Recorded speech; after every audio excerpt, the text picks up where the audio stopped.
Okay, let's unpack this.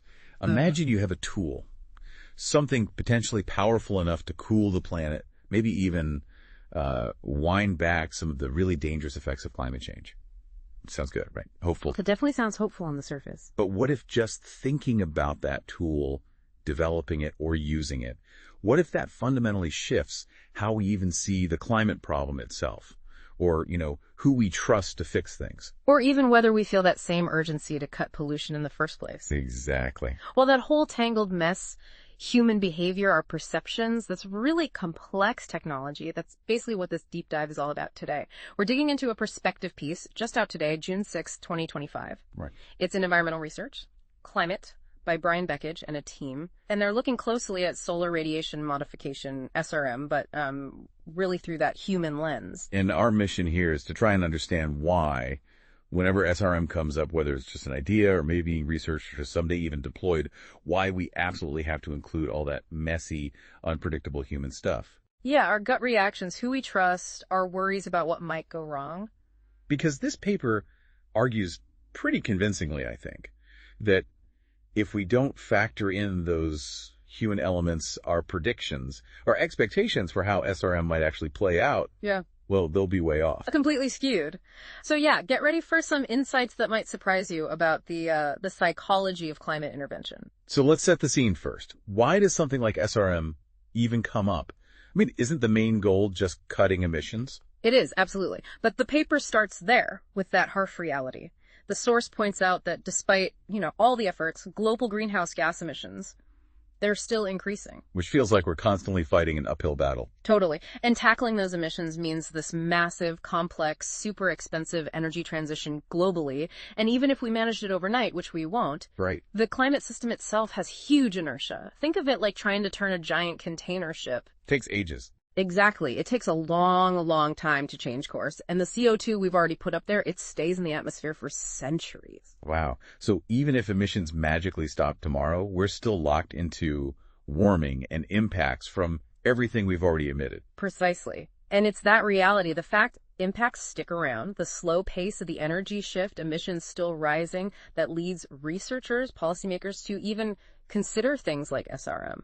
Not as a replacement for cutting emissions, though. No, absolutely not. As a silver bullet, the paper stresses that. More like potentially one piece of a larger strategy, something used alongside cutting emissions. Okay, so what is solar radiation modification, then? What are we actually talking about here? So at its core, SRM is basically trying to cool the Earth down by reflecting just a tiny bit of incoming sunlight back out to space. Okay. The paper mainly focuses on the method that gets the most attention, which is stratospheric aerosol injection, or SAI. SAI. Yeah.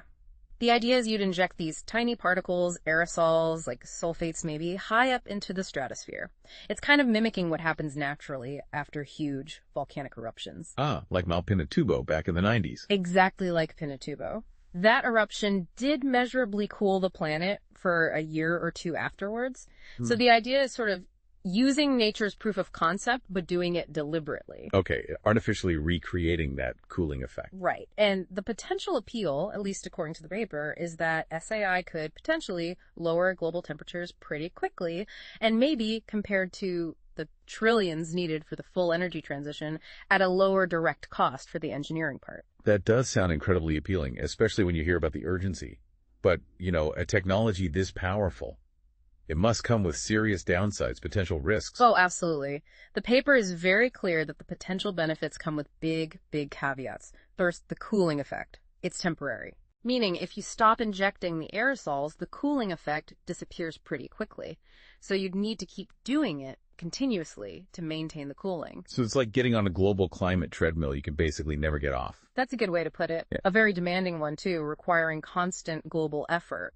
And another thing, while it cools the global average temperature, the cooling isn't spread evenly. The patterns won't perfectly cancel out the specific regional warming patterns caused by greenhouse gases. So you might cool the whole planet on average, but some places could still get much warmer, or maybe other places get too cold. Is that the worry? That's definitely a risk. The paper points out that while it might help with things like extreme heat waves, it would almost certainly introduce other secondary consequences. Like what?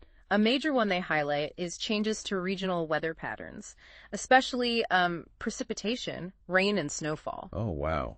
So it could mess with rainfall in really crucial agricultural areas or places reliant on specific water supplies. That's a very serious concern identified in the research, yes. It would also change the actual chemistry of the stratosphere itself. And this is critical. SAI, or any SRM that just reflects sunlight, does nothing about the other huge problem from CO2. Ocean acidification. Exactly. That would just keep getting worse because the CO2 levels wouldn't change. Okay, so summing that up, SRM might reduce some climate impacts like temperature, leaves others like ocean acidification completely untouched, and could potentially add whole new problems like changing rain patterns that vary from place to place and are hard to predict. That's the incredibly complex trade-off, yeah. Yeah. The paper really emphasizes benefits and costs, regionally variable, full effects, uncertain, reliably quantifying it all. Extremely difficult. And it's not like we can just flip a switch tomorrow. No, absolutely not. SRM is nowhere near ready for deployment today. Beyond the technical stuff, there are these huge, completely unresolved governance challenges. Governance challenges. That sounds like a very polite academic way of saying, how on earth do we decide who controls the planet's thermostat, and how do we get everyone to agree? That's pretty much it. Deciding if we should do it, when, how much, where. For something with global reach but uneven local impacts, that needs an unprecedented level of international agreement, cooperation, trust. And that, I guess, brings us right back to the human element, doesn't it? Exactly where the paper pivots, squarely to the human dimension. Okay, this is where it gets really fascinating for me. Because the technology itself is one thing, but the paper dives into how people actually perceive it. Which, let's face it, sounds like science fiction to most folks. Yeah. What did the research find there? Well, the first striking thing is most people, the studies suggest something like 80% haven't even heard of SRM technologies. They're completely unaware. 80%? Wow. So it's really not on the public radar yet. Not widely, no. And for the minority who have heard about it, the initial reaction tends to be, well, cautious, often wary. People generally seem less enthusiastic about SRM compared to, say, technologies designed to remove CO2 from the air. Why do you think that difference exists? What's driving that extra wariness around SRM? The paper suggests a core resistance stems from this feeling that SRM is like another layer of human interference with nature, piled on top of the interference burning fossil fuels that caused the problem in the first place. Right. People seem to prefer interventions that feel less intrusive, maybe closer to nature, like planting trees.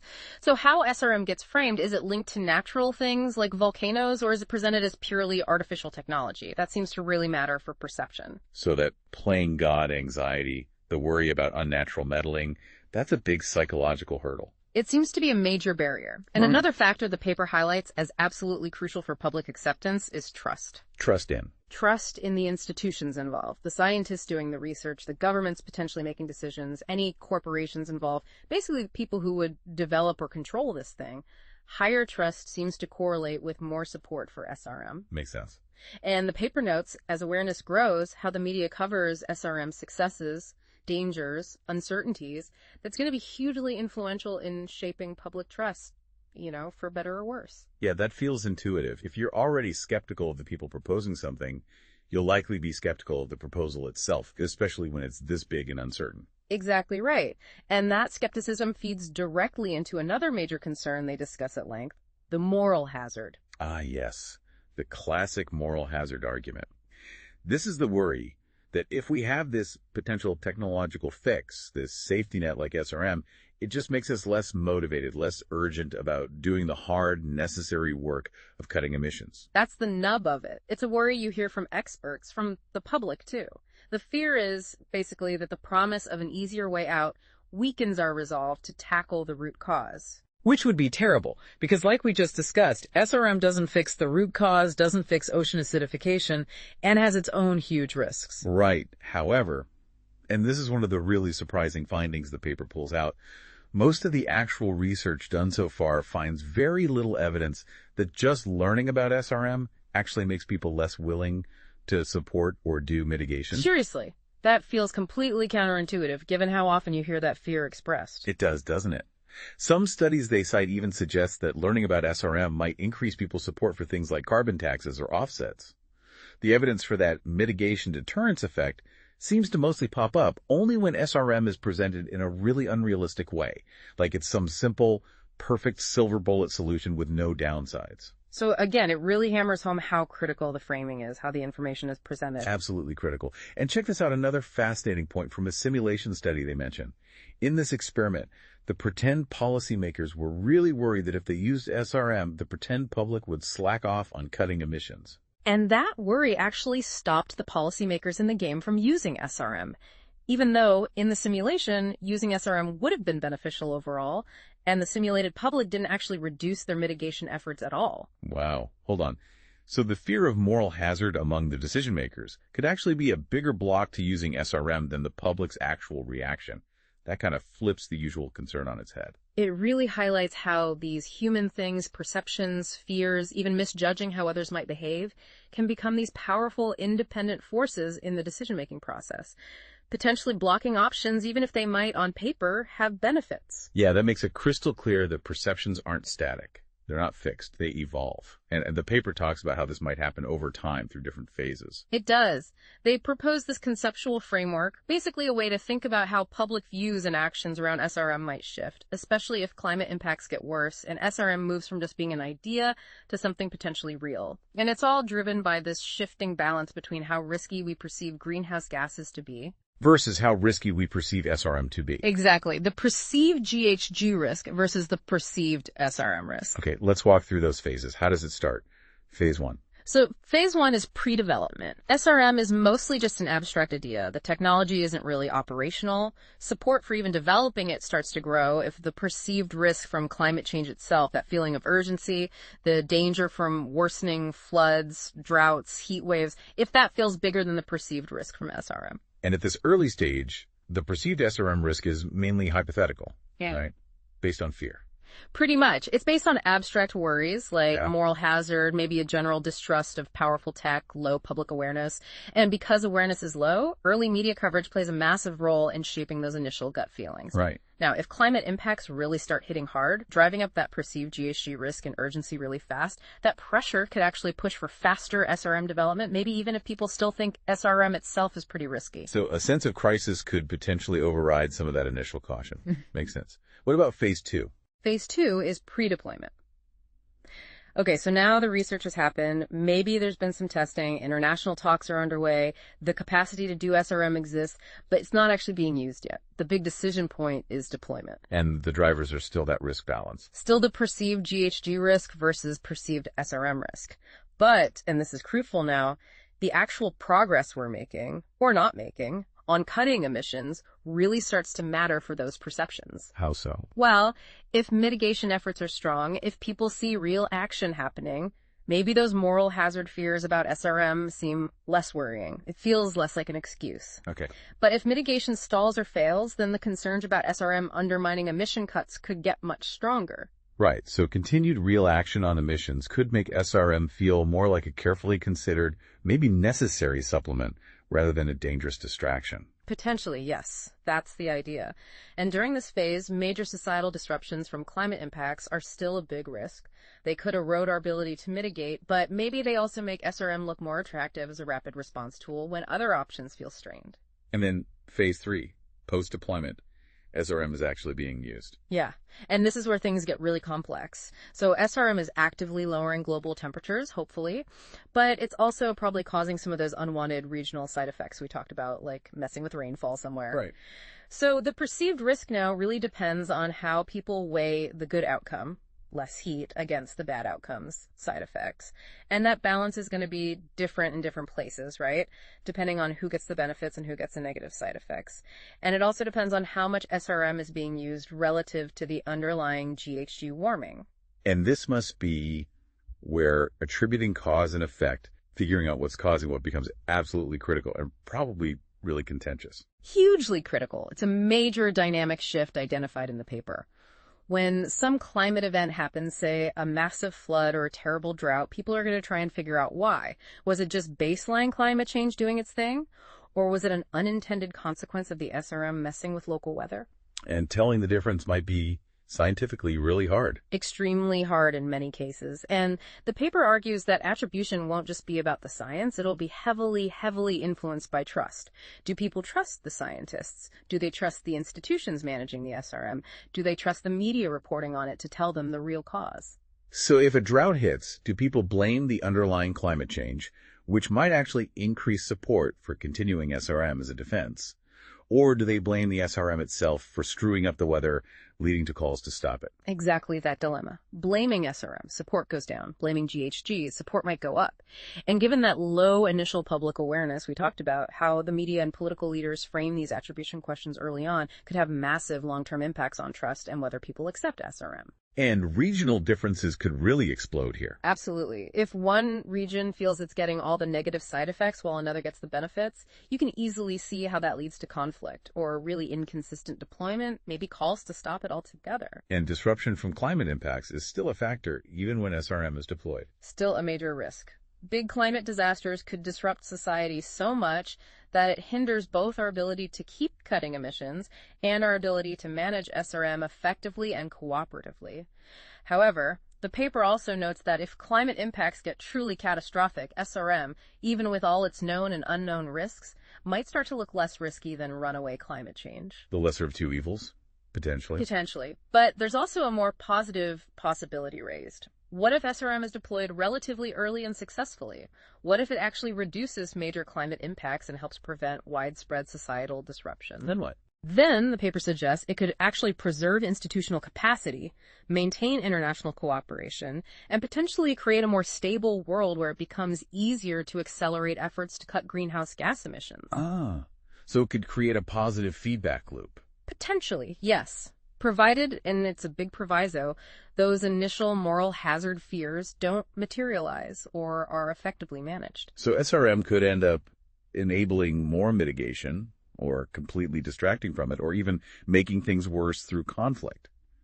It all depends heavily on these complex human factors. It's a truly dynamic system, and the authors argue that by including these human perceptions, trust issues, behavioral responses, you get a much richer and probably much more realistic range of possible future climate scenarios involving SRM than you'd get from just looking at the physics or economics alone. And they actually outline some of those potential scenarios based on this framework, don't they? What kinds of futures could emerge? Yeah, they lay out 3 possibilities, and they stress these are illustrative, not predictions, just showing the different ways our collective human responses could steer things. Scenario 1 is basically more conflict. Okay, what drives that future? This one happens if low trust and high suspicion about SRM really dominate the conversation, maybe fanned by certain media or online discourse.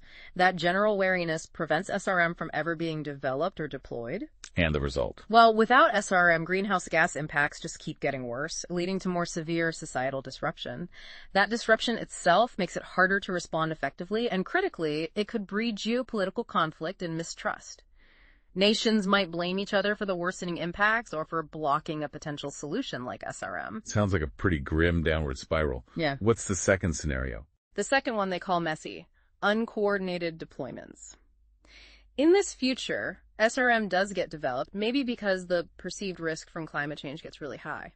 But those underlying human factors, the lack of trust, the regional disagreements about who's being harmed or helped, the fights over attributing extreme events, they cause chaos. So conflicts flare up every time there's a drought or flood, with people blaming either climate change or the SRM. Exactly. Constant arguments over blame. This leads to really volatile shifts in how risky SRM is perceived region by region, and the result is this uncoordinated kind of patchwork deployment. Maybe some countries start using it, then stop, others deploy it differently. That sounds unstable. Very unstable. And that unevenness creates its own physical risks, like the termination shock they mentioned. That's the potential for really rapid warming if SRM is stopped suddenly after the planet has adjusted to its cooling effect. The paper suggests this messy start-stop approach could actually lead to worse climate outcomes in the long run than a more stable path. Wow. So the human factor isn't just a side issue. It could literally drive us to a worse physical climate outcome. Okay, what's the third, hopefully more positive scenario? The third one is SRM reduces climate risks. This pathway happens if you get a combination of factors. High perceived risk from climate change driving the need for action, but also relatively low perceived risk associated with SRM itself, allowing for coordinated deployment. And how do you get that low perceived SRM risk? What builds that confidence? According to the paper, it's strongly linked back to trust. High trust in the technology working as intended, but maybe even more importantly, trust in the systems for attributing climate events.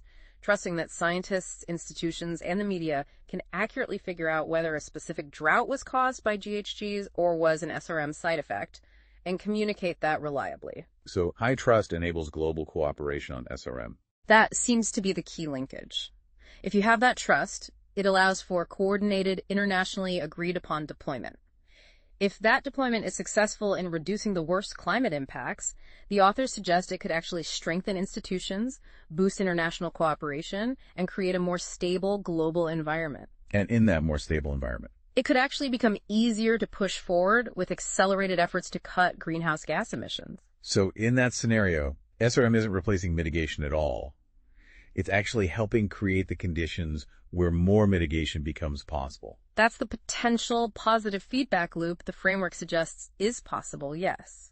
So these three scenarios really paint a vivid picture of how our collective human response, our trust, our fears, how we handle blame and conflict could lead us down dramatically different climate paths, even if the underlying technology is the same. Okay, let's try and bring this all together then. What are the really crucial takeaways from this framework, this deep dive into the human side of SRM? Well, first, I think it gives a really compelling explanation for why SRM isn't just being rushed into development right now. It's likely because, for many, the perceived risks of SRM, the side effects, the moral hazard worry, the governance nightmare currently feel greater than the perceived risks of climate change, or perhaps there's still enough confidence that mitigation alone can work fast enough. For things to shift, that balance needs to change, with perceived GHG risk rising faster than perceived SRM risk. So it really boils down to this subjective human calculation of risk, Yeah. heavily colored by our biases, our fears, our trust levels. Exactly. Second takeaway. As climate impacts inevitably get worse, that perceived GHG risk and the sense of urgency are going to shoot up. That pressure, especially if mitigation feels too slow, could definitely increase support for SRM. Yeah. But, and it's a big, but keeping up strong, visible efforts on mitigation is crucial because that helps lower the perceived SRM risk by addressing those moral hazard concerns. So mitigation progress actually helps make SRM seem potentially more acceptable. It could, by reducing one of the main arguments against it. Conversely, of course, if the perceived SRM risk stays really high, that could just push everyone to double down only on mitigation and adaptation, steering clear of SRM entirely. And then, if SRM is ever deployed, attribution becomes absolutely everything. It's the critical factor in Phase 3. Whether bad climate events get blamed on SRM itself, which would erode support, or blamed on the underlying GHGs, which might increase support for SRM that hinges massively on trust. Trust in the tech, trust in the governance, trust in the media. And since most people start from zero awareness, how it's framed right at the beginning will be hugely influential.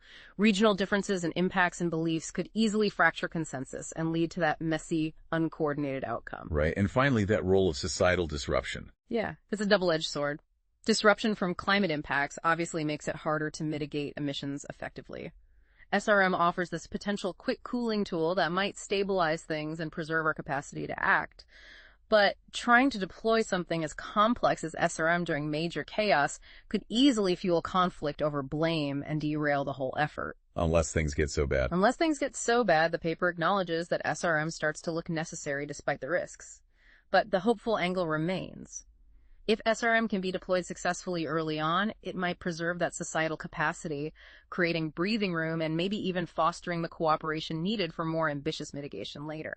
So what does this all really mean for us thinking about the future? This deep dive into the Beckett paper makes it incredibly clear, I think, that grappling with something as potentially world-altering as solar radiation modification is just not a problem solely for physicists or engineers. No, it's fundamentally a human challenge through and through. The decisions about if, when, how SRM might ever fit into the picture are completely tangled up with our very subjective feelings about risk, our fluctuating levels of trust in complex systems and global institutions, and even how we instinctively react and point fingers when bad things happen. It's a really powerful reminder, isn't it? That we humans aren't just passive observers watching climate change unfold or waiting for a technological fix. We are dynamic, reacting parts of the system itself. Absolutely. And our reactions, our fears, our trust, our tendency towards conflict, these things can actually steer the whole climate story in directions that models based purely on physics or economics would completely miss. And here's where it gets really interesting for me, thinking forward. The paper touches on regional differences in how people perceive these risks and benefits. How would that patchwork of perceptions, that global variation in risk appetite and trust levels, actually play out? Yeah, what happens when you layer this framework onto a world with vastly different vulnerabilities, different capacities, different histories, different levels of trust between nations? Does that global patchwork of human psychology make those messy, uncoordinated SRM scenarios more likely? And what does that tell us about the fundamental challenge of achieving any kind of effective global cooperation as the climate continues to change around us? That's definitely something to think about.